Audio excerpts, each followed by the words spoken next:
शिव महापुराण सुनने वाले के अंदर इतना बल आ जाता है कि शंकर भगवान को उसको लक्ष्मी देना ही पड़ता है,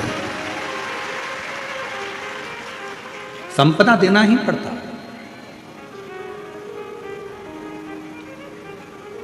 और खाली न जाता कोई दर से तुम्हारे, खाली न जाता कोई दर से तुम्हारे। मैं भी खड़ी हूँ नंदी बाहे पसारे, अपने हृदय से लगा लगा लो, गिरा जा रहा उठा लो उठा। भोले अपने दर से अब तो न टालो, गिरी जा रही हूँ उठा लो उठा लो। शिव पुराण की कथा आप जितने सालों से सुन रहे हो, 1 साल 2 साल 5 साल 4 साल 3 साल, आपका पुराना समय निकाल कर देखो। और जब से आपने शंकर जी को 1 लोटा जल चढ़ाना प्रारंभ करा, शिव महापुराण की कथा सुनना प्रारंभ करी, उसके बाद का समय निकाल कर देखिए, आपको किसी के आगे हाथ फैलाने की जरूरत नहीं पड़ी। मेरे बाबा ने हाथ पकड़ा,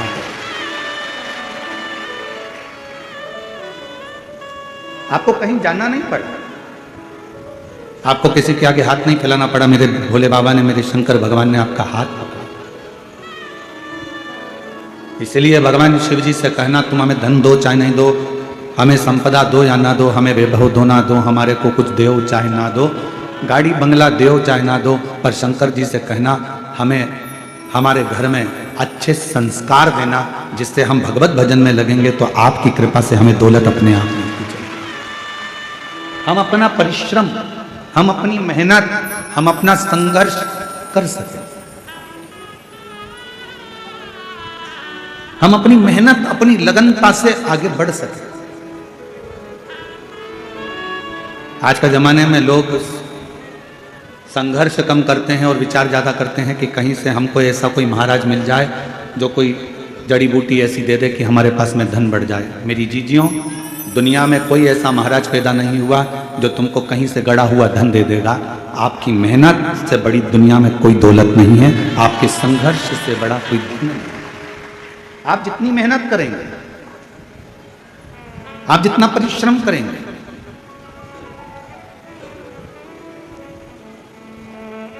हम आपसे पूछें, उत्तर देना। पार्किंग से कथा स्थल कितना मीटर की दूरी पर? 500 मीटर या 1 किलोमीटर तो होगा? बोलो बोलो जम के। 500 मीटर तो होगा, है? 1 किलोमीटर है। पार्किंग से कथा स्थल 1 किलोमीटर है और 1 किलोमीटर दूर आपकी गाड़ी छूट गई। उसके बाद चलना किसको है? जम के बोलो, आपको। कोई आपको पीठ पे बिठा कर ले जाएगा क्या? जम के बोलो, नहीं। चलना किसको है? आपको। बैग किसको उठाना है? आपको। चलकर जाना है आपको। गाड़ी 1 किलोमीटर दूर छूट गई।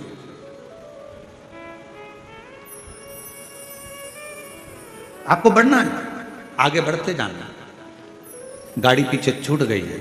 संसार, परिवार, कुटुंब, कबीला, नाते, रिश्ते, ये एक पार्किंग तक तुम्हारा साथ देंगे। उसके बाद तो तुम्हें अकेले चलते जाना है और अपनी मंजिल तक पहुंच जाना। रिश्तेदार भी एक पार्किंग तक तुम्हारा साथ देंगे। पार्किंग आई, रिश्तेदार उतर गए, वहीं गाड़ी छोड़ दी। नातेदार, कुटुंब, कबीला, हमारे अपनों और पराये सब एक पार्किंग तक साथ देंगे। उसके बाद में आपको अकेले मंजिल तक पहुंचना,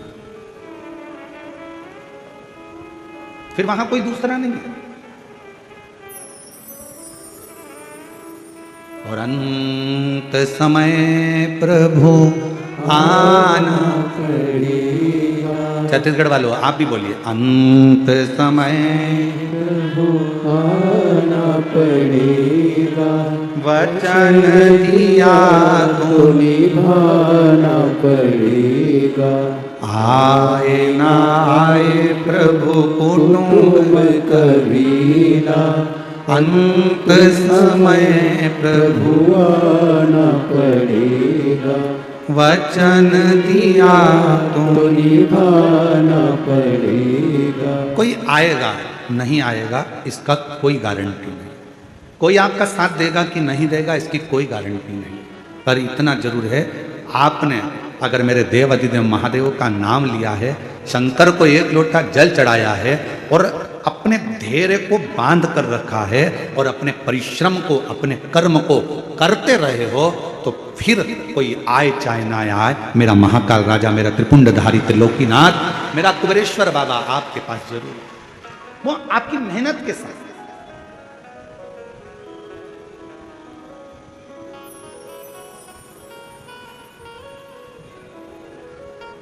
मेहनत करो ही ना और आखिरी में तुम कह दो कि भगवान तो मेरा साथ ही नहीं दे रहा, दुकान खोलो ही ना और कहो कि ग्राहकी नहीं आ रहा है।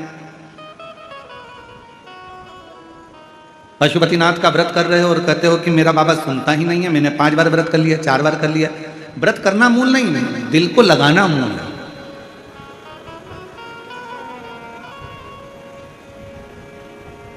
कितना सुंदर कहा है, सोमवार का व्रत है, पशुपतिनाथ का व्रत है, 16 सोमवार का व्रत है, संकट सोमवार का व्रत है, प्रदोष का व्रत है, शिवरात्रि का व्रत है। उस दिन बेलपत्र को, जिस दिन आपका व्रत होता है उस दिन बेलपत्र को नहीं तोड़ा जाता। कितना सुंदर वर्णन है, जरा सुनिएगा शिव महापुराण का, लिंग पुराण का ये वर्णन, शिव पुराण का, स्कंद पुराण का ये वर्णन, ध्यान रखना। जिस दिन आपका सोमवार का व्रत है उस दिन बेलपत्र नहीं तोड़ा जाता। जिस दिन आपका पशुपतिनाथ का व्रत है उस दिन आप बेलपत्र नहीं तोड़ोगे वृक्ष से। जिस दिन आपका प्रदोष का व्रत है उस दिन बेलपत्र नहीं तोड़ोगे। जिस दिन आपका 16 सोमवार का व्रत है उस दिन बेलपत्र नहीं तोड़ोगे। जिस दिन संकट सोमवार का व्रत है, शिवरात्रि का व्रत है, जिस दिन आप शंकर भगवान का तीज का व्रत, छठ का व्रत, भगवान शंकर का कोई भी व्रत अगर आप धारण करते हैं तो उस दिन बेलपत्र को व्रत करने वाले व्यक्ति को नहीं तोड़ना चाहिए। व्रत आज है तो बेलपत्र को एक दिन पहले तोड़कर रख लेना चाहिए। क्यों? ऐसा हमारा शास्त्र, हमारा विधान, हमारे पुराण, हमारे वेद क्यों वर्णन करते हैं? किस लिए वर्णन करते हैं? क्यों कहा गया कि प्रदोष के दिन, जिस दिन आपका व्रत है उस दिन आप कोई सा भी व्रत, आपका सोमवार का व्रत है, आपका शिव जी का अगर कोई व्रत कर रहे हो तो उस दिन आप भगवान शंकर को चढ़ाने के लिए बेलपत्र मत तोड़ो, एक दिन पहले तोड़ो। क्यों कहा गया? हमारे शास्त्र क्यों कहते हैं कि पशुपतिनाथ का व्रत कर रहे हो तो बेलपत्र को एक दिन पहले तोड़ना, सोमवार का व्रत कर रहे हो तो बेलपत्र को एक दिन पहले तोड़ना, प्रदोष का व्रत कर रहे हो तो एक दिन पहले बेलपत्र को तोड़ना। एक दिन पहले उस बेलपत्र को क्यों तोड़ा जाता है? जिस दिन हमारा व्रत रहता है उस दिन हम बेलपत्र क्यों नहीं तोड़ सकते? तो हमारा शास्त्र कहता है, शिव महापुराण वर्णन करती है कि जिस बेलपत्र की पूजन आप साल भर में अगर एक दिन भी आपने बेलपत्र को जल चढ़ाया है, एक दिन भी बेलपत्र को नमन करा है, एक दिन भी बेलपत्र के वृक्ष को यदि तुमने पूजा है, साल भर में एक दिन भी आपने अगर बेलपत्र की आराधना करी है, तो आप जब जब सोमवार का व्रत रखती हो, प्रदोष का व्रत रखते हो, आप जब जब शिवरात्रि का व्रत रखते हो, आप जब संकट सोमवार का व्रत रखते हो, पशुपति व्रत रखते हो, तो तुम्हारे उस व्रत को सफल बनाने के लिए बेलपत्र का वृक्ष भी तुम्हारे लिए व्रत रखता है, जिससे तुम्हें उस फल की प्राप्ति।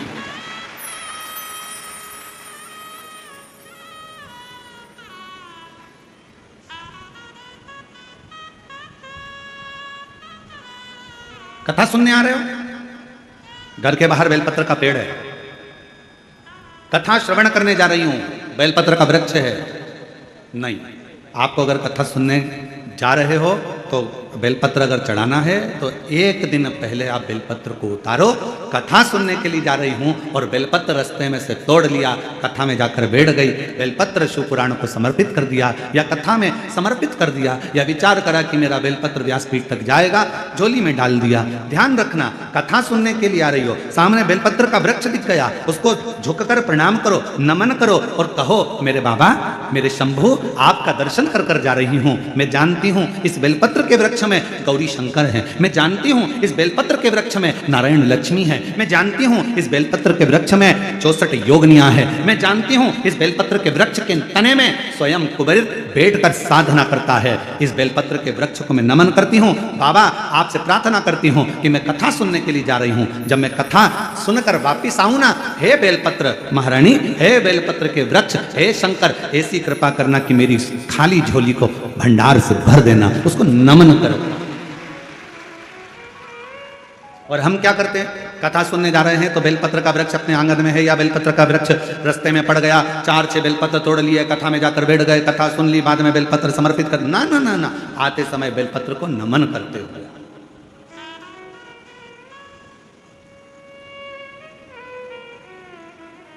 प्रणाम करते हुए, विनय करते हुए। और मैंने तेरे ही भरोसे बाबा, तेरे ही भरोसे हवा बिच उड़ती जावांगी, बाबा डोर हर तो छड़ीना में कटी जावांगी। बोले मैं तेरी पतंग, शंभू मैं तेरी पतंग हवा बिच उड़ती जावांगी। बाबा डोर है तो छड़ीना में कटी जावांगी। बोले मैं तेरी आप उसको नमन करिए। कई लोग कहते हैं गुरुजी हमने पशुपतिनाथ का व्रत किया, हमने 16 सोमवार करे, हमने सोमवार का व्रत करा, हमने प्रदोष करी, हमने बाबा की सोमवारी का व्रत करा, मेरा बाबा मेरे सुनता क्यों नहीं है? हम गलती कर दिए। हम जिस दिन हमारा व्रत था उस दिन हमने बेलपत्र को तोड़ लिया, उतार लिया, हम भूल गए। हम सबसे कहेंगे अगर YouTube पर हमारी पूर्व की कथा डली हो, एक पुष्प शिव महापुराण की कथा, त्रिपुंड शिव महापुराण की कथा, बेलपत्र शिव महापुराण की कथा, जब पुरानी जो YouTube पर हमारे YouTube पर अगर डली हो तो वो कथा को आप निकालना, उसको एकांत में बैठकर थोड़ा सा श्रवण करना कि पुष्प का महत्व क्या है। कौन सा फूल जमीन पर गिरा हुआ भी शंकर को स्वीकार होता है, कौन सा पुष्प शिव को किस स्थान पर चढ़ाया जाए, क्यों सोमवार, अष्टमी और ये अन्य जितनी तिथियां होती हैं, अमावस्या, पूर्णिमा, प्रदोष, चतुर्दशी, त्रयोदशी, ऐसा वर्णन उसमें आता है कि इन दिन बेलपत्र को नहीं तोड़ा जाता। अष्टमी, नवमी, ये तिथियां हैं, क्यों नहीं तोड़ा? इसलिए क्या कारण है कि इन तिथियों पर बेलपत्र को नहीं तोड़ा जाता? तो कहा जब हम रोज बेलपत्र को जल चढ़ाते हैं, शंकर की आराधना करते हैं, तो बेलपत्र के वृक्ष के नीचे बैठकर देवता भी हमारे कल्याण की कामना करते हैं।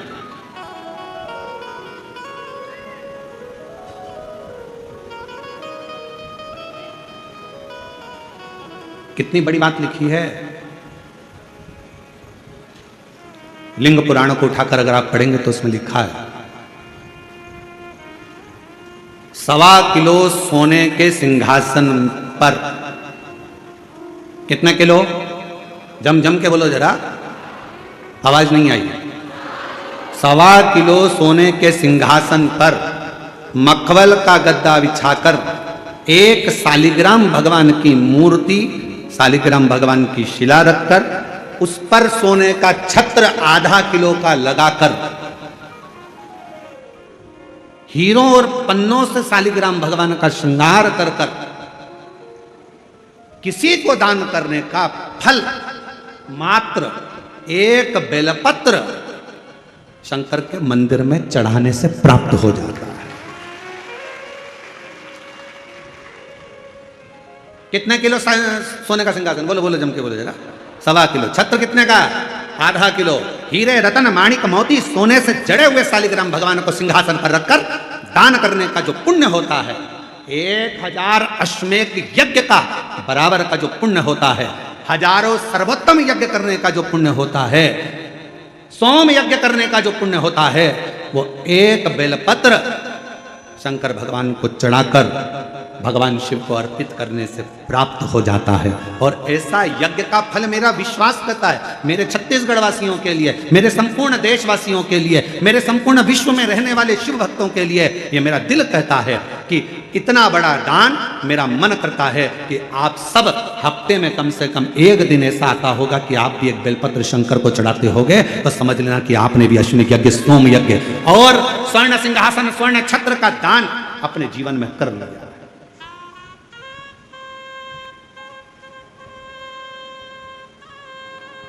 3 वचन भगवान शिव ने पार्वती जी को दिए हैं, सावधानी से सुनिएगा उन वचनों को।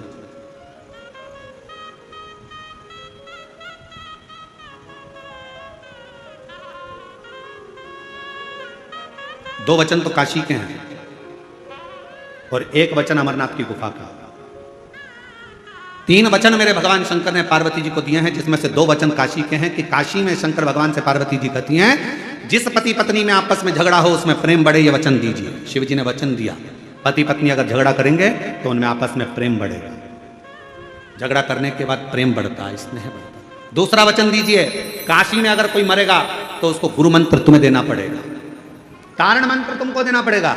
शंकर भगवान ने वचन दिया कि काशी के अंदर अगर कोई मरेगा तो उसको तारण मंत्र में दूंगा, तारक मंत्र में दूंगा। और अमरनाथ की गुफा में 3रे नंबर का वचन भगवान शंकर ने दिया, शिव जी ने दिया, बाबा जग कल्याण के लिए 1 वचन चाहिए। क्या? भूल से भी अगर कोई एक बेलपत्र का स्पर्श मात्र कर ले, स्पर्श मात्र कर ले, अगर भूल से भी अगर कोई बेलपत्र को छू ले या बेलपत्र का स्पर्श कर कर आपकी आराधना में या किसी को दान में दे दे, तो वो संसार सागर में दूसरी बार जन्म ना ले, वो आपके धाम में जाकर विराजमान। वचन दीजिए। पुनरपि जननम पुनरपि मरणम के प्रपंच से छुड़ा देता है एक बेलपत्र का पौधा।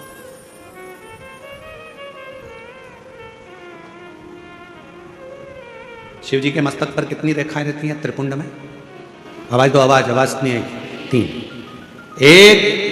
3 रेखा मेरे भगवान शंकर के मस्तक पर है। उन 3 रेखाओं में एक रेखा में 9 देवता विराजमान।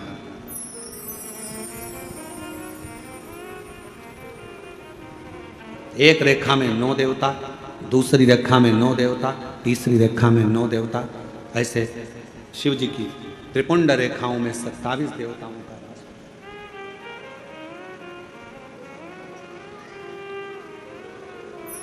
पूरे एक त्रिपुंड में। आप रोड पर से चल के आते हो, बहुत सारे तिलक लगाने वाले आपको मिलते हैं, उन्होंने अपनी थाली में फूल रख रखा है, ऐसा फूल रख रखा है, उस फूल से आपका पूरा सिर रंग देते हैं। बोलो बोलो, सही है कि गलत है? अरे बोलो तो जम के। ऐसा सिर रंग देते हैं और आप उनसे कुछ कहती भी नहीं हो। आपको कहना चाहिए ये सिर रंगने से कुछ नहीं होगा, अगर कुछ करना है तो अपने हाथ की 3 उंगलियां लीजिए और त्रिपुंड खींचिए। कम से कम 27 देवता मेरे मस्तक पर रहना चाहिए। 27 देवता मेरे मस्तक पर रहना चाहिए। चंदन की, भस्म की, रौली की, मौली की। अगर आप किसी भी भस्म का, चंदन का मस्तक पर अगर आप अष्टगंध का भी अगर त्रिपुंड लगा रहे हो तो आपके मस्तक पर 27 देवता त्रिपुंड की 3 लाइन खींचते से ही विराजमान हो जाते हैं। तिलक लगाने वाले फूल रख लिया, फूल से पूरा माथा रंग दिया, रंगने के बाद कह दिया चलो दक्षिणा दो और जाओ। उस समय पर आपको कहना चाहिए, मैं कथा में आई हूं, शिव की कथा है, मेरे मस्तक पर त्रिपुंड लगा। त्रिपुंड से मतलब है कि 27 देवता, जब तक मेरे मस्तक पर त्रिपुंड रहेगा 27 देवता मेरे साथ में हर पल हर घड़ी रहेंगे, हर क्षण। पर हम नहीं बोल पाते, उन्होंने लिया फूल से रंग दिया, नहीं नहीं नहीं, हमको त्रिपुंड लगाइए, हमारे मस्तक पर त्रिपुंड होना चाहिए।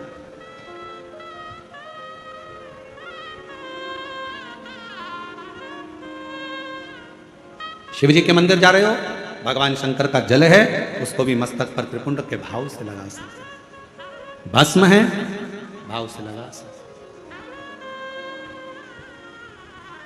और यदि कुछ भी ना लगा सको तो फिर एक काम करो, शंकर के मंदिर में जब जाओ, झुककर जब प्रणाम करो तो अपना मस्तक शिव के चरणों में झुककर प्रणाम करोगे तो जो शिव भक्त आएंगे उनके चरण की रज आपके जब मस्तक पर लगेगी तो आपका कल्याण कर देगी, आपका उद्धार कर देगी,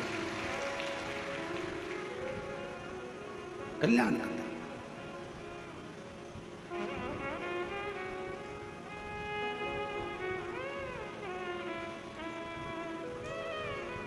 कहते हैं कि 27 देवता जो त्रिपुंड में विराजमान है वो शंकर से मिलाने का कार्य करते हैं, शिव से मिलाने का।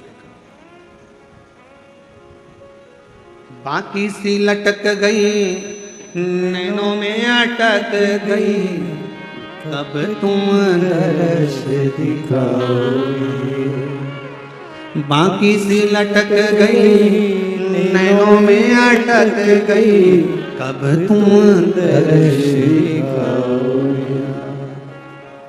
हिच क्या ना रुके भोलेनाथ, मने थारी याद सतावे। ओ काशी के भोलेनाथ, मने थारी याद सतावे। याद सतावे रुदन आवे, याद सतावे रुदन आवे, याद सतावे। ओ काशी के भोलेनाथ, मने थारी याद सतावे। ओ काशी के भोलेनाथ, मने थारी याद सतावे। हिच क्या ना रोके भोलेनाथ, हिच क्या ना रोके भोलेनाथ, मने थारी याद सतावे।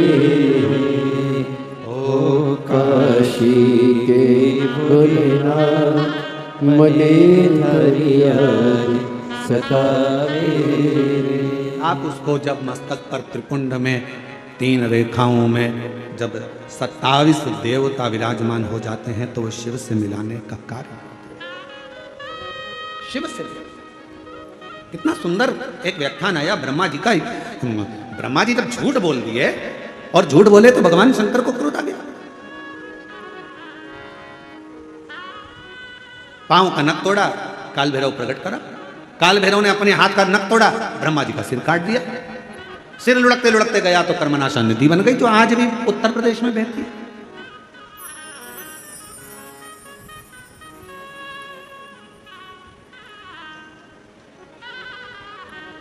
निवेदन करा भगवान विष्णु ने भगवान शिव जी से, बाबा ब्रह्मा जी का सिर कटा है, ये कटा हुआ सिर ना जाने कहां जाएगा, आप कृपा कर कर इसको वटवृक्ष बना दीजिए।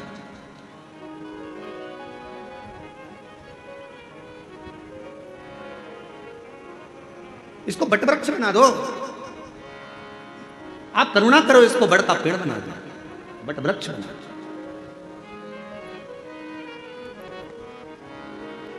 शिव जी ने भगवान नारायण की बात सुनकर ब्रह्मा जी के कटे हुए सिर को बड़ का पेड़ बना दिया। शंकर भगवान उसी बड़ के पेड़ के नीचे विराजमान हो गए। शिव जी का नाम बटकेश्वर महादेव। बटकेश्वर महादेव एक नाम शंकर जी का ऐसा है जो व्यक्ति के कर्जे को समाप्त करता है। कर्जा करने के बाद व्यक्ति सोचता है मेरा कर्जा नहीं चूक रहा, बहुत ज्यादा टेंशन में चलता है। पैसा अगर कर्जा तुमने लिया है तो चुकाओगे भी तुम, तो फिर टेंशन करने की जरूरत क्या है। ज्यादा कर्जा हो गया महाराज, अब क्या करें। पति और पत्नी इतने डिप्रेशन में पहुंच गए कि आखिरी में अपने शरीर को ही त्याग दिया, मरने की तैयारी कर ली। ना ना ना, शिव महापुराण की कथा कहती है कर्जा तुमने करा है, कर्जा तुमने लिया है, चुकाओगे भी तुम, घबराना नहीं। कर्जा ज्यादा हो जाए तो बड़ के पेड़ के नीचे श्री शिवाय नमस्तुभ्यम का जाप करिए। बट वृक्ष के नीचे अगर कोई शंकर का शिवलिंग है उसका पूजन करिए। बट वृक्ष के नीचे कोई भगवान शंकर का अंश अवतार श्री हनुमान जी महाराज भी अगर किसी बट वृक्ष के नीचे विराजमान है उसका स्मरण करिए। शंकर का ही अंश स्वरूप आद्य शक्ति दुर्गा भवानी भी अगर बट वृक्ष के नीचे आद्य शक्ति भी बैठी हुई है तो उसका भी स्मरण करिए। बट वृक्ष के नीचे कोई देवता अगर विराजमान है उसका पूजन करिए, उसकी आराधना करिए, उसकी अर्चना करिए, उसका फल आपको मिलेगा, कर्जे से मुक्ति होगी। आप यह ना सोचिए कि शंकर जी तो है ही नहीं, बड़ के पेड़ के नीचे हनुमान जी मिल गए, हनुमान जी का स्मरण कर लो, देवी जी मिल गई, देवी जी का स्मरण कर लो, शिव जी मिल गए, शिव जी का, सब एक। शिव महापुराण की कथा किसी देवता को तोड़ना नहीं बताती कि राम अलग है कि कृष्ण अलग है कि शंकर अलग है कि देवी अलग है कि देवता अलग है। शिव महापुराण की कथा कहती है सब में शिवोहम शिवोहम शिवोहम, सब में शिव समाया है। कथा वाचने वाला भी शिवमय और कथा सुनने वाला भी शिवमय होता है, कथा करवाने वाला भी शिवमय होता है। कहीं शिव से परे कुछ भी नहीं।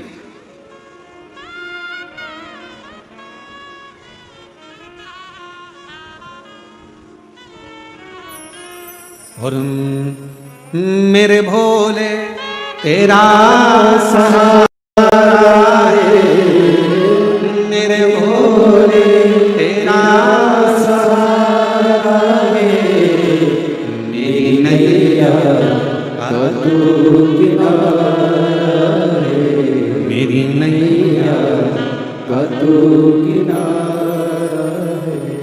मेरे बाबा तुझे पुकारा है मेरे बाबा, तुझे पुकारा है, मेरी नैया का तू किनारा है। थोड़ा संघर्ष हो सकता है, थोड़ा कर्जा लिया है तो थोड़ा टेंशन हो सकता है, पर टेंशन बहुत बहुत स्मरण रखिए, बादल टूटता है तो पानी बनता। बोलो सही है कि गलत है? बादल टूटता है पानी बनता है। पृथ्वी पर मिट्टी टूटती है, अगर मिट्टी टूटती है तो अन्न बनता है। खेत को तैयार करने के लिए मिट्टी को तोड़ना पड़ता है, और वो बीज जो मिट्टी में गया है, वो मिट्टी में बीज टूटता है तो पेड़ बनता है। बादल टूटा पानी बना, मिट्टी टूटी फसल बनी, बीज टूटा पेड़ बना, और इंसान जब टूटता है तो कोई अच्छा इंसान बनता है। किसी ने गाली दी, टूटना मती, वो तोड़ेगा तुमको। गाली दिए, अपशब्द कहा, ताने दिए, बहुत आड़ा टेढ़ा बोला, खूब बद्दुआ दी, खूब श्राप दिए, खूब आड़ा टेढ़ा बोला, वो आपको तोड़ रहा है। और जब जब टूटा है तब तक कुछ ना कुछ बना है, कुछ ना कुछ। अगर कोई तुम्हें तोड़ रहा है तो चिंता ना करना, अपशब्द कह रहा है चिंता ना करना, गाली दे रहा है चिंता ना करना, ताने दे रहा है चिंता ना करना। तुम जब अंदर से टूट जाओगे, टूटने के बाद जब कुछ बनोगे, निखरोगे, तो दुनिया उस चमक को देखकर स्तुप्त रह जाएगी कि इतना चमकता है टूटने के बाद। सास ने गाली दे दी, तुमने पलटकर जवाब दे दिया, उत्तमता नहीं है। बहू ने अपशब्द कहा तो सास ने पलटकर जवाब दे दिया, उत्तमता नहीं है। इस मामले में श्रीमद् भागवत को पढ़ना चाहिए। किस किस ने सुनी है श्रीमद् भागवत कथा? जरा हाथ उठाओ। जिन जिन्होंने भागवत सुनी है जरा हाथ उठाओ। सब लोग सुनी है? सबने रख लो। द्रौपदी का चरित्र सुना है कि नहीं सुना? अरे बोलो तो जम के। सुना है? क्या सुना था द्रौपदी के चरित्र में? द्रौपदी के सोते हुए 5 पुत्रों का वध कर दिया था अश्वत्थामा। बोलो सही है? द्रौपदी के सोते हुए 5 पुत्रों का वध कर दिया। मालूम पड़ा अश्वत्थामा ने मेरे पुत्र को मारा है। रो पड़ी, चीख पड़ी द्रौपदी, आवाज लगा रही है, स्वामी स्वामी स्वामी। पति द्वारकाधीश के चरणों में चरण दबा रहे थे। आवाज पहुंच गई द्वारकानाथ के पास में। द्वारकानाथ ने कहा, अरे भीम भाग कर जा, अर्जुन जल्दी भाग कर जा, द्रौपदी चिल्ला रही है। भीम ने कहा, अर्जुन ने कहा कि हम आपका चरण सेवा छोड़ दें? हाँ हाँ जाओ जल्दी से जाकर देखो क्यों रो रही है, क्यों चिल्ला रही है। जाकर सूचना मिली कि द्रौपदी के रोने का कारण इतना था कि द्रौपदी के 5 पुत्र जो सो रहे थे पलंग पर, उसको अश्वत्थामा ने काट दिया, शीश काट दिए, मार दिया। भीम अर्जुन ने कहा, क्या हुआ द्रौपदी? मेरे पुत्रों को मारा गया है। भीम अर्जुन दौड़ कर गए, अश्वत्थामा को पकड़ कर लेकर आए, द्रौपदी के सामने लाकर खड़ा कर दिया, हाथ में तलवार दे दी द्रौपदी के। ले द्रौपदी तलवार, इसने तेरे 5 पुत्रों को मारा है तो इसका शीश काट।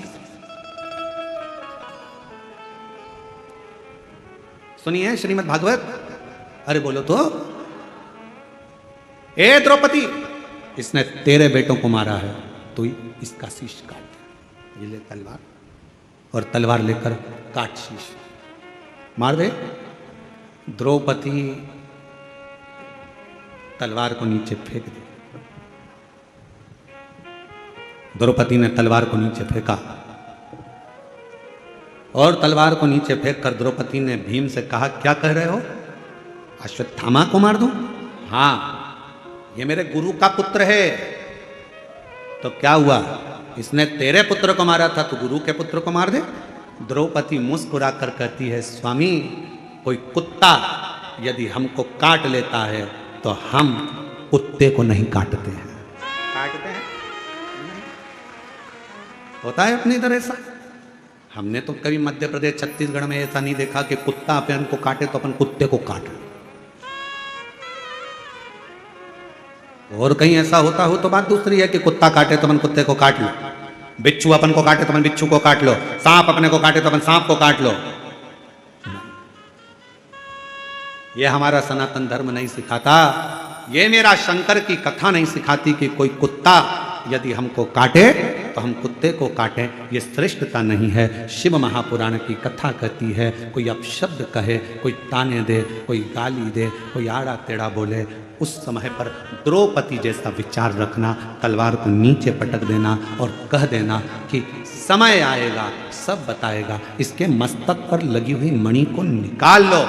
भीम ने अश्वत्थामा के मस्तक की मणि को निकाल लिया, अश्वत्थामा के सिर पर घाव हो गया। वो घाव अश्वत्थामा आज तक नहीं भर पाया, सारी दुनिया में घूमता है। हमने तो सुना है छत्तीसगढ़ में एक शंकर जी का मंदिर ऐसा है जहां पर अश्वत्थामा आज भी आता है। छत्तीसगढ़ की भूमि पर एक शिव का मंदिर ऐसा है जो पहाड़ों पर, पर्वतों पर, अमरनाथ केदारनाथ जैसा पहाड़ों के मध्य में है, और वहां आज भी अश्वत्थामा आता है और वहां के दियों का घी लेकर अपने मस्तक पर लगाता है। जरा विचार करिएगा, जो घाव अश्वत्थामा के मस्तक पर हुआ वो आज तक नहीं भराया। अपशब्द कहने वाले की जिंदगी में एक घाव उसकी दिल में अपने आप हो जाता है, वो जीवन भर मरते दम तक नहीं भरा पाता है। कुत्ता काटे, आप कुत्ते को मत काटो। अब शब्द कहने वाले से शब्द ना कहिए, गाली देने वाले को गाली ना दीजिए, आड़ा टेढ़ा बोलने वाले को आड़ा टेढ़ा ना कहिए। थोड़ा धैर्य रखिए, थोड़ा इंतजार करिए, थोड़ा। अपने कर्म से पीछे मत हटो, अपना कर्म चलते चलते करते चलो। बस एक काम करना कि मत बुरे कर्म कर बंदे वरना पछताएगा, भगवान की आंखों से तू बच नहीं पाएगा, तू बच नहीं पाएगा। अरे वो अज्ञानी मत करना दानी, अरे वो अज्ञानी मत करना दानी। तेरे कर्म का फल भी तू ही पाएगा, जैसा किया तूने तेरे आगे आएगा। मत बुरे कर्म कर बंदे वरना पछताएगा, भगवान की आंखों से तू बच नहीं पाएगा, तू बच नहीं पाएगा। ये उसकी उदारता से मिला शरीर है। कोई गलती हमारे द्वारा होती है और हम दोष दूसरे को देते हैं। पशुपति व्रत नहीं करा, पशुपति व्रत, और व्रत करने के बाद अगर फल नहीं मिला तो दोष दे दिया, भगवान तो हमारी सुनी नहीं रहा, भगवान तो हमसे रूठ कर बैठा है, ना जाने मैंने किसका बिगाड़ा कर दिया, कौन को ऐसा क्या कह दिया कि भगवान मेरा साथ ही नहीं दे रहा। नहीं, गलती हमारी, हमने जरूर पशुपति व्रत वाले दिन बेलपत्र को तोड़ लिया होगा, बच्चों से कहकर तोड़वा लिया होगा, और वो बेलपत्र लेकर हम शिव के पास गए होंगे। हमारी साधना में से एक अंश कम पड़ गया होगा। मैंने सोमवार का व्रत करा और बड़े प्रेम से संकट सोमवार 16 सोमवार करे, 16 सोमवार मैंने भूखे रहकर करे, जरा सा दूध लेकर, चूरमा लेकर, प्रसाद लेकर, बेलपत्री लेकर, एक मिश्री की डली लेकर मैंने संकट सोमवार 16 सोमवार करे। बाबा ने मेरी नहीं सुनी, उसमें गलती मेरी होगी। मैंने सोमवार के दिन शाम को 16 सोमवार की पूजा कर रही थी और सुबह बेलपत्र तोड़वा लिया, जरूर इसलिए बाबा ने मेरी एक आराधना में थोड़ी सी चूक रह गई। आप आए नहीं, सुबह हो गई, मेरी पूजा की थाली धरी की। क्यों आते नहीं? अपराध मेरा बताते नहीं। मेरी आराधना में कौन सी कमी रह गई? क्या कमी रहेगी मेरी आराधना में? कौन सी भूल रहेगी मेरी आराधना में? नहीं तो तू तो सुनने वाला, त्रिकालदर्शी, कैलाशी, अविनाशी, तेरा तो केवल नाम का स्मरण करने पर तू तार देता है। एक पत्र है, अच्छा है, देखिए।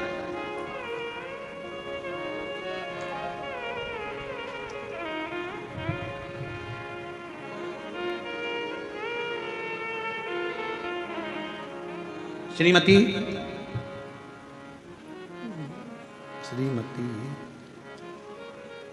क्या लिखा है? चलो पत्र में पढ़कर सुनाओ। एक तो नाम श्रीमती छाया है, छत्रा, अच्छा, श्रीमती छत्रा साहू, सेक्टर 11 भिलाई से आई हो, कहीं बैठी हो तो हाथ हिला सकती हैं। 2022 से कथा सुन रही। गुरुदेव, मेरा बेटा को 15 साल से मिर्गी का झटका आता था, 15 साल से मिर्गी का झटका आता था। बाबा की ऐसी कृपा हुई, बेलपत्र, शिव को 1 लोटा जल और शिव महापुराण, कहीं बैठी हो तो बेलपत्र लेने के लिए आ सकती है। छत्रा साहू, सेक्टर 11 भिलाई से आ सकती है। बाबा की ऐसी कृपा हुई, 15 साल से जो मिर्गी का झटका मेरे बेटे को आता था, बाबा की कृपा से उसका झटका आना बंद हो गया। मैं बाबा को यहां प्रणाम करने के लिए आया।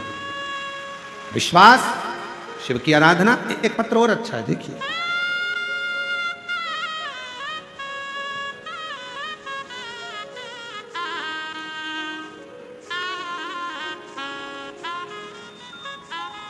कस्तूरी यादव,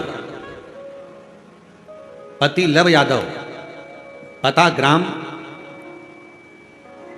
रसायना है, रसायन, अरे तुम समझ गए ना, हाँ जान गए, ठीक है। कस्तूरी यादव, लव यादव, ग्राम डेज डेज डेज, जिला दुर्ग, छत्तीसगढ़, ठीक है। मोबाइल नंबर ये। 1 लोटे जल का क्या वर्णन करूं गुरुदेव। मेरे पति का अचानक तबीयत बहुत खराब हो गया। पत्र पढ़ रहे हो ना, है, दिख रहा है टीवी पर, ठीक है। तबीयत खराब हो गया, कहीं बैठी हो तो आ सकती हैं। कहाँ पहुंचे थे। मेरे पति का अचानक तबीयत खराब हो गया। जांच कराने पर पता चला कि लीवर 80% तक डैमेज हो गया है, और लीवर डैमेज हो गया जिसमें खर्च लाखों का बताया गया। परेशान हो गए, अब करें तो क्या करें। फिर हमने कथा सुनना, रुद्राक्ष का जल, रुद्राक्ष लेकर आए। उस रुद्राक्ष का जल तांबे के कलश में रखकर शिव जी को चढ़ाते और पति को देना प्रारंभ करा। मैं बाबा को धन्यवाद देने के लिए आई हूँ गुरुदेव। हमें नहीं पता कि रुद्राक्ष का जल में ऐसा क्या है, पर एक बात कहती हूँ गुरुदेव, रुद्राक्ष का जल में ऐसा क्या है गुरुदेव, जो दवाई भी एक तरफ, और रुद्राक्ष के जल ने मेरे पति का लीवर ठीक कर दिया। 80% लीवर खराब था, जो ठीक हो गया। कहीं बैठे हो तो आ सकते हैं। तीसरा पत्र। मैं खिलेश्वरी साहू, पति श्री कमलेश साहू, ग्राम संबलपुर, जिला राजनंदगांव, छत्तीसगढ़ से हूँ। गुरुजी, मेरी शादी को 11 वर्ष हो गए थे, कोई संतान का सुख नहीं था।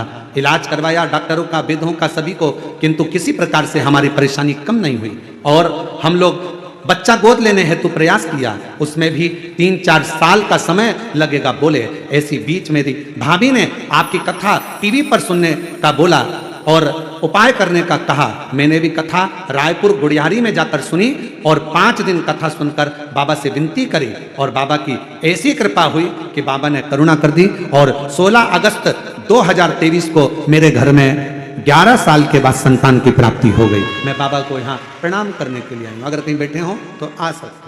और तेरी कृपा का भरोसा कब किस पर हो जाए, जरा सी हम पर कर दो, ओ जरा सी हम पर कर दो।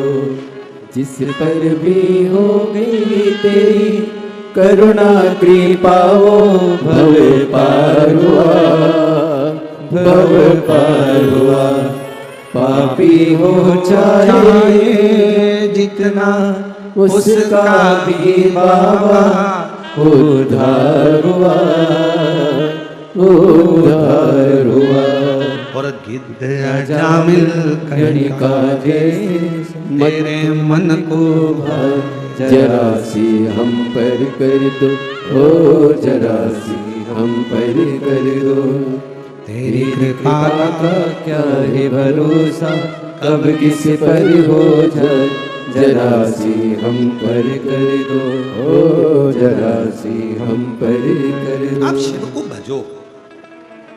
कर्जा हो गया गुरुजी, कर्जा हो गया गुरुजी, बहुत तकलीफ है गुरुजी, बहुत तकलीफ है गुरुजी, बहुत तकलीफ है, बहुत कष्ट है, बहुत परेशानी है, बहुत तकलीफ है, बहुत तकलीफ है। बोलने से कुछ नहीं होगा। मेहनत करना पड़ेगी, परिश्रम करना पड़ेगा, संघर्ष करना पड़ेगा, और बाबा के धाम में जाकर, बाबा के मंदिर में जाकर 1 लोटा जल, बट वृक्ष की छांव में कहीं मेरा शंकर बैठा मिल जाए तो उसका गुणगान करें। स्मरण।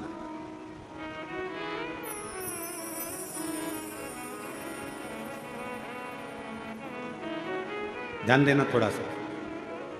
3 वचन मेरी माता पार्वती जी ने शिव जी से मांग लिया। पहला वचन कौन सा था काशी का? आपस में पति पत्नी का झगड़ा हो तो प्रेम बढ़े। झगड़ा प्रेम को बढ़ा देता है।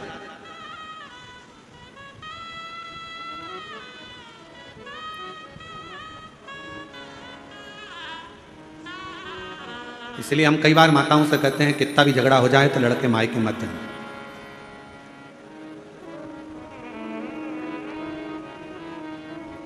लड़ लो, झगड़ लो, खूब लड़ लो, तुमसे जितना बन सके उतना लड़ लो, पर निवेदन है कभी भी बात बंद मत करो। लड़ाई कितनी भी हो जाए पर बात बंद नहीं करना, क्योंकि बात चालू रहती है तो एक ना एक दिन लड़ाई का भी एंड हो ही जाता है, लड़ाई समाप्त हो ही। बात बंद ना करना। आज के बाद मैं तुम्हारा मुंह नहीं देखूंगी। चली गई मायके। मायके जाते से दिमाग इतना डिस्टर्ब हो गया, मम्मी ने कहा चाय पी ले, नहीं पी।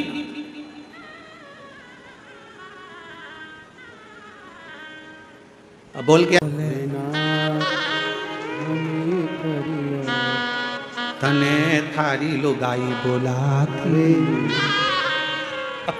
वो भी रो रही, वो भी आंख से आंसू आ रही है। मेरा पति मुझे फोन नहीं लगा रहा, याद नहीं करता, तू बोल कर आई थी, तुम्हारा मुंह नहीं देखूंगी, अब तुमसे बात नहीं करना। अरे लड़ाई कितनी भी हो जाए, कुछ भी हो जाए, पर मायके नहीं जाऊंगी, यहीं रहूंगी, छाती पे मूंग दलूंगी पर यहीं रहूंगी। और जितनी लड़ाई हो जाए ना, खाना बंद मत करो, क्योंकि एनर्जी उसी से आती है। मालूम पड़े लड़ाई में तुमने कह दिया मैं खाना भी नहीं खाऊंगी, लाई बेटी लाई बेटा लाया, मम्मी मम्मी मम्मी थोड़ा सा लो, मम्मी थोड़ा सा लो, मम्मी थोड़ा सा, मम्मी के नहीं खाना, बैठ गया ले जाके खाना बंद कर दिया। अब तुम इतना लड़ोगी तो तुम्हारे में एनर्जी तो पूरी आना चाहिए ना, इसलिए कम से कम जिस दिन लड़ाई हो उस बार 4 बार खाओ, बल तो पूरा आना चाहिए। आ जाइए। और बाकी सी लटक गई और नैनों में अटक गई, कब तुम दर्श दिखाओगे। बाकी सी अटक गई, नैनों में अटक गई, कब तुम दर्श दिखाओगे। हिचक्याना नवे भोलेनाथ, मने थारी याद सतावे। पति का लीवर खराब हो गया था, शिव जी की कृपा से डॉक्टरों ने लाखों रुपए का बोला था ऑपरेशन का, पर बाबा की कृपा से पुनः लीवर काम करना प्रारंभ करा। एक बार जोरदार ताली बजाकर साथ।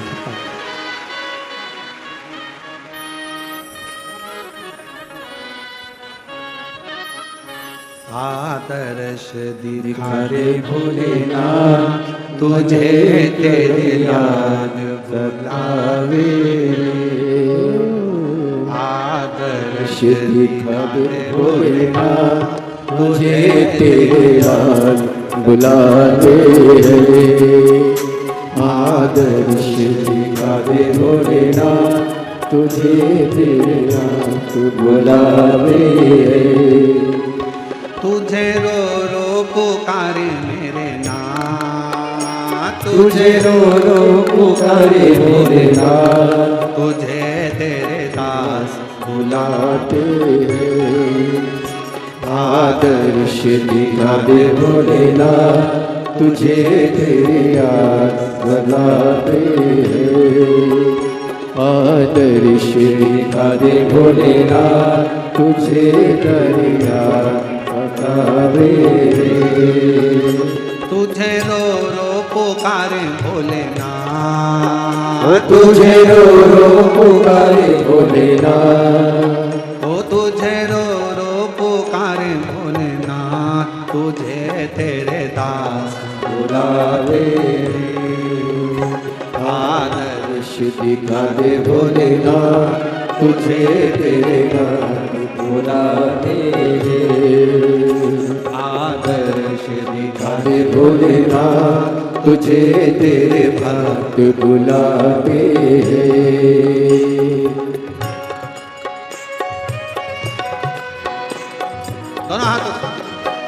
पीछे वाले भी सारे जितने भी हैं।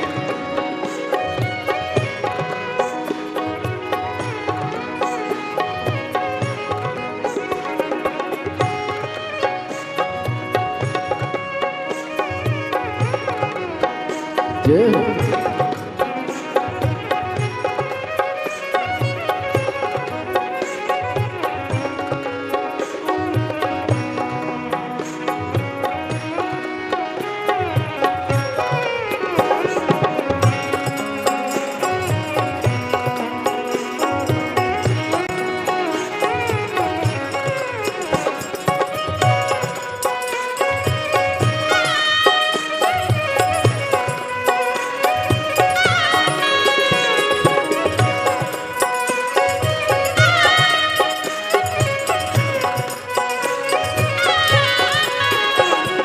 आँखों के आंसू सूख चुके हैं, अब तो दर्श दिखा दे।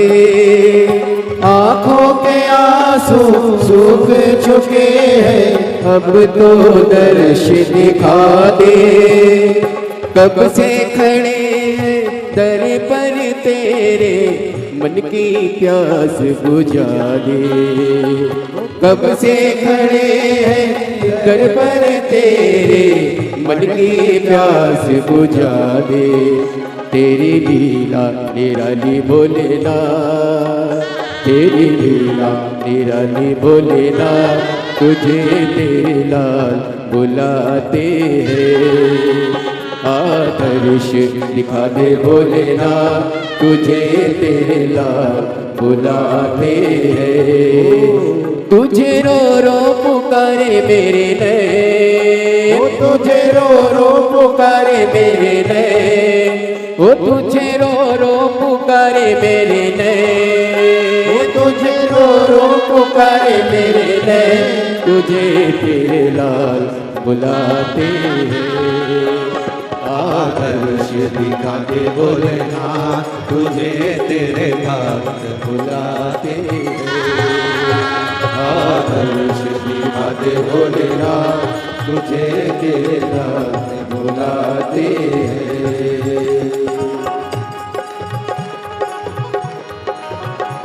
शंभो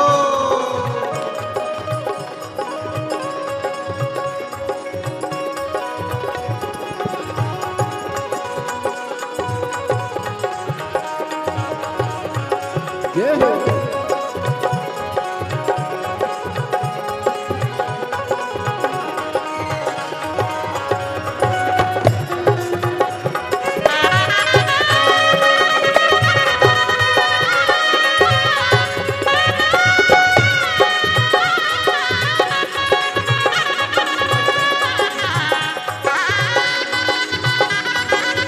राधे हरि बोल।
बीच भंवर में नैया पड़ी है, आकर तो पार लगा दे।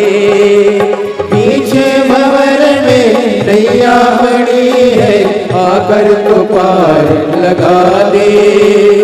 तेरे सिवा मेरा कोई नहीं है, आकर गले से लगा ले।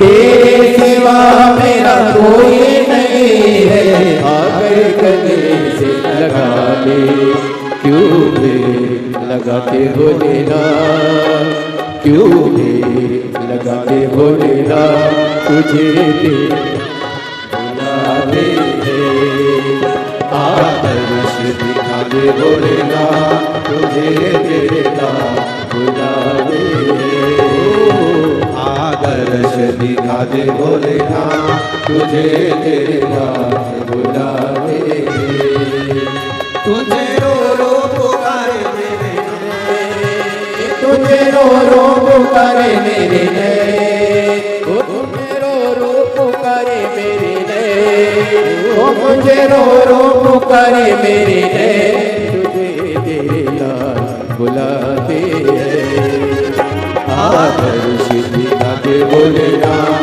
तुझे तेरे लाल बुलाते हैं, आदर्श दिखाते भोलेनाथ, तुझे तेरे लाल बुलाते हैं, आदर्श दिखाते भोलेनाथ, तुझे तेरे लाल बुलाते हैं, आदर्श दिखाते भोलेनाथ, तुझे तेरे लाल बुलाते हैं, तुझे रो रो पुकारे मेरे नैन, तुझे रो रो पुकारे मेरे नैन, तुझे रो रो पुकारे मेरे नैन, तुझे रो रो पुकारे मेरे नैन, तुझे तेरे हाथ बुलाते हैं, आदर्श दिखाते भोलेनाथ, तुझे मेरे हाथ बुलाते हैं, आदर्श दिखाते भोलेनाथ,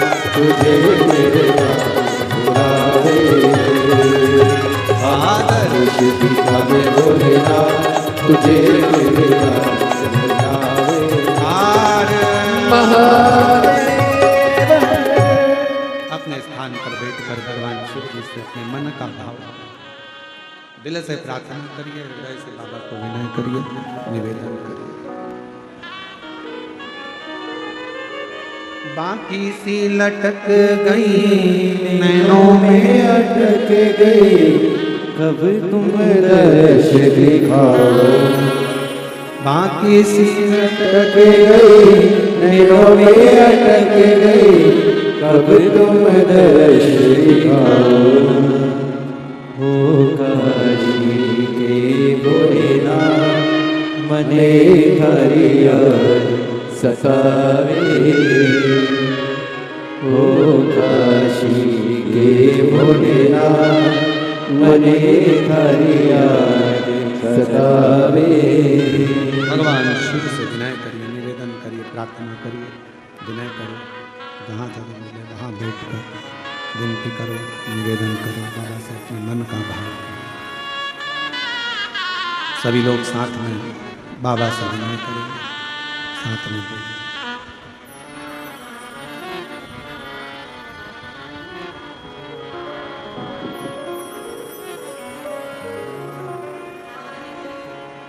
श्री शिवाय नमस्तुभ्यं, श्री शिवाय नमस्तुभ्यं, श्री शिवाय नमस्तुभ्यं,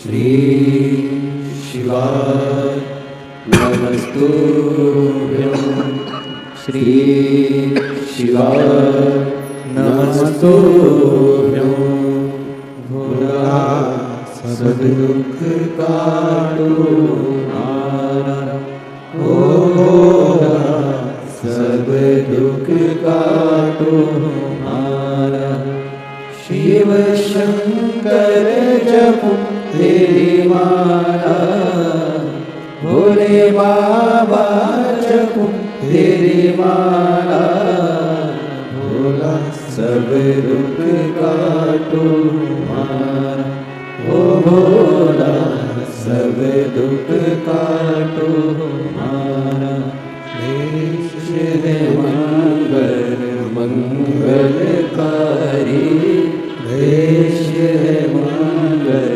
मंगलकारी, शमशानवासी हमारा, शमशानवासी हमारा, ओ भोला सब दुख काटो हमारा, ओ भोला सब दुख काटो हमारा।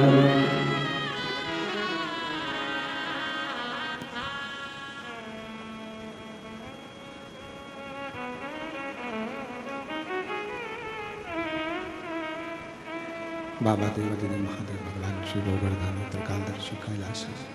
प्रणाम करते हुए, नमन करते हुए, दंडवत करते हुए हम सबके प्रिय, हम सबके लाडले ठाकुर कल्लू जी महाराज के पावन चरणों में प्रणाम करते हुए, नमन करते हुए, दंडवत करते हुए, परम पूजनीय विश्वविख्यात पूज्य गुरुदेव के पावन चरणों में प्रणाम करते हुए, नमन करते हुए, दंडवत करते हुए आज हम सभी सुंदर पूज्य गुरुदेव के पावन सानिध्य में द्वितीय दिवस की कथा श्रवण करेंगे।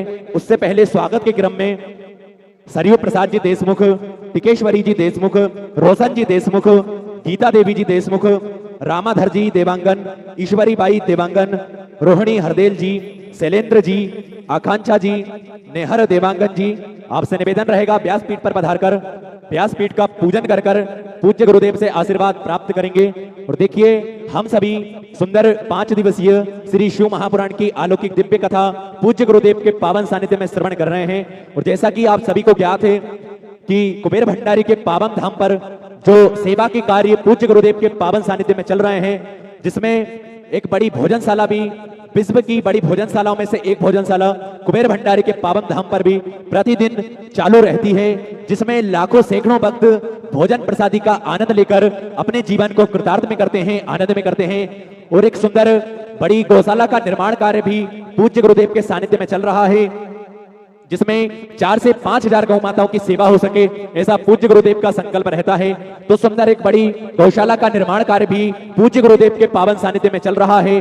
और एक बड़े हॉस्पिटल का निर्माण कार्य भी पूज्य गुरुदेव के पावन सानिध्य में चल रहा है, जिसमें जो भी भक्त कुबेर भंडारी के पावन धाम तक पहुंचते हैं, उन भक्तों को किसी भी प्रकार का कष्ट ना हो, किसी भी प्रकार की दिक्कत परेशानी ना हो, ऐसा पूज्य गुरुदेव का संकल्प रहता है। सुंदर छोटा प्राथमिक उपचार केंद्र भी पूज्य गुरुदेव के पावन सानिध्य में चल रहा है, जिसमें प्रतिदिन तो एम्बुलेंस की सेवाएं भी कंकर संकर की पवित्र भूमि कंकर संकर की पावन धारा पर उपलब्ध रहती है, जिससे जो भी भक्त कुबेर भंडारी के पावन धाम तक पहुंचते हैं, उन भक्तों को किसी भी प्रकार का कष्ट ना हो। और सुंदर एक बड़ी धर्मशाला का निर्माण कार्य भी पूज्य गुरुदेव के पावन सानिध्य में चल रहा है, जिसमें 251 कमरों का निर्माण कार्य चल रहा था, पर पूज्य गुरुदेव के आदेश अनुसार उसी धर्मशाला में निर्माण कार्य बढ़ाते हुए अब 351 कमरों का निर्माण कार्य उस धर्मशाला के अंतर्गत चल रहा है। इन्हीं सेवा के कार्यों में जिन दानदाताओं ने अपनी सुंदर सी योग राशि समर्पित की, उन सभी पुण्यचारी पावनचारी दानदाताओं के नाम जगदीश मीणा जी भिलवाड़ा राजस्थान से सुंदर आपने 501 रुपए की सुंदर सी योग राशि समर्पित की, बहुत बहुत धन्यवाद। श्रीमती श्यामा देवी जी कुशीनगर से सुंदर आपने 501 रुपए की सुंदर सी योग राशि समर्पित की। संजय राठौड़ जी अलीराजपुर से सुंदर आपने 501 रुपए की सुंदर सी योग राशि समर्पित की, बहुत बहुत धन्यवाद। ऊषा बेन राजा राम जी की ओर से अहमदाबाद गुजरात से 501 रुपए की सुंदर सी योग राशि समर्पित की। शरद वर्मा जी इटावा से 1101 रुपए की सुंदर सी योग राशि समर्पित की। जसबीर सिंह जी कुरुक्षेत्र से 501 रुपए की सुंदर सी योग राशि समर्पित की। अनीता सुनील यादव जी लखनऊ उत्तर प्रदेश से सुंदर 501 रुपए की सुंदर सी योग राशि समर्पित की। तनु कौशल गुप्ता जी आगरा से 501 रुपए की सुंदर सी योग राशि समर्पित की। संध्या सोमनाथ जी सरडे पुणे महाराष्ट्र से सुंदर 1001 रुपए की सुंदर सी योग राशि समर्पित की।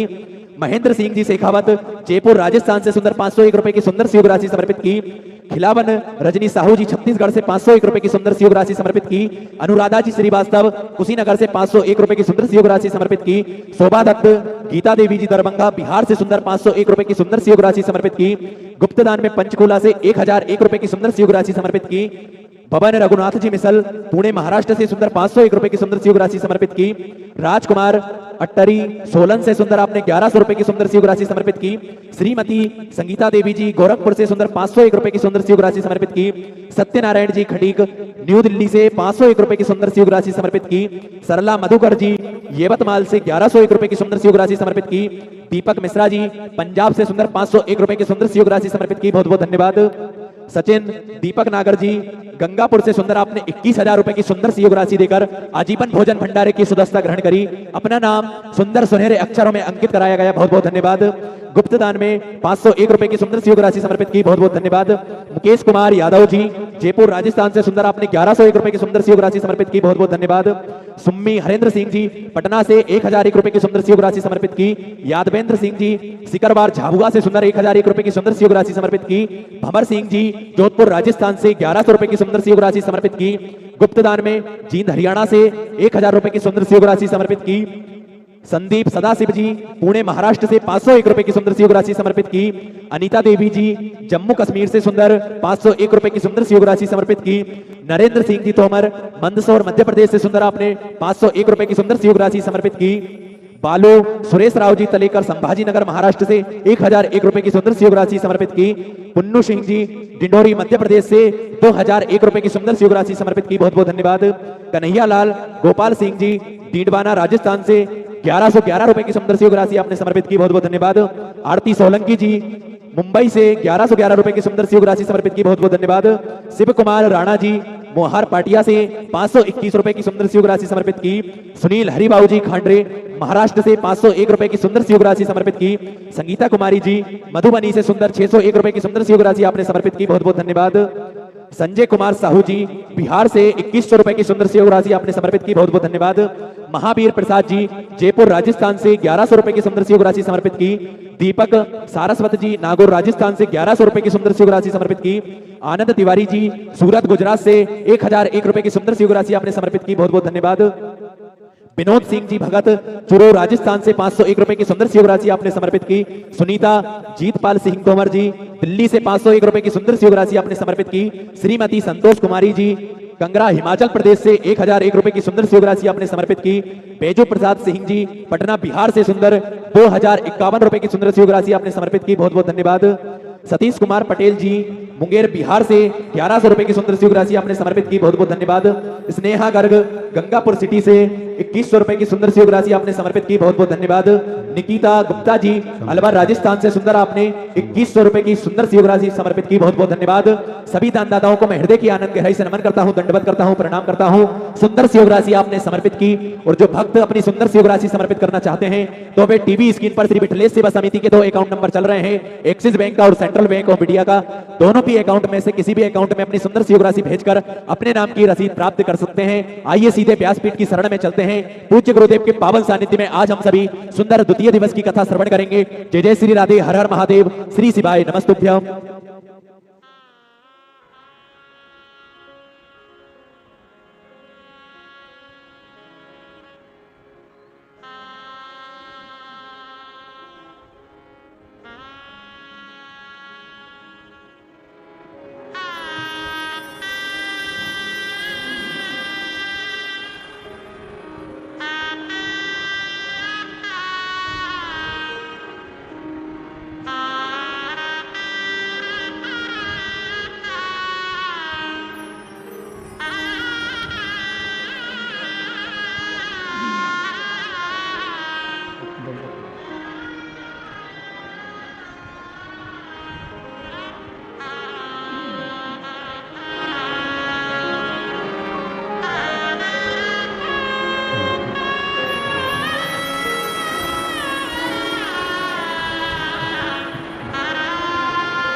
यदि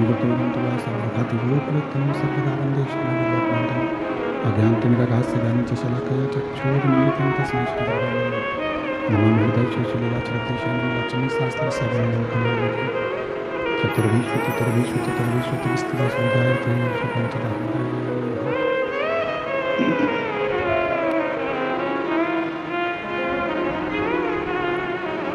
बोला विश्वनाथ भगवान की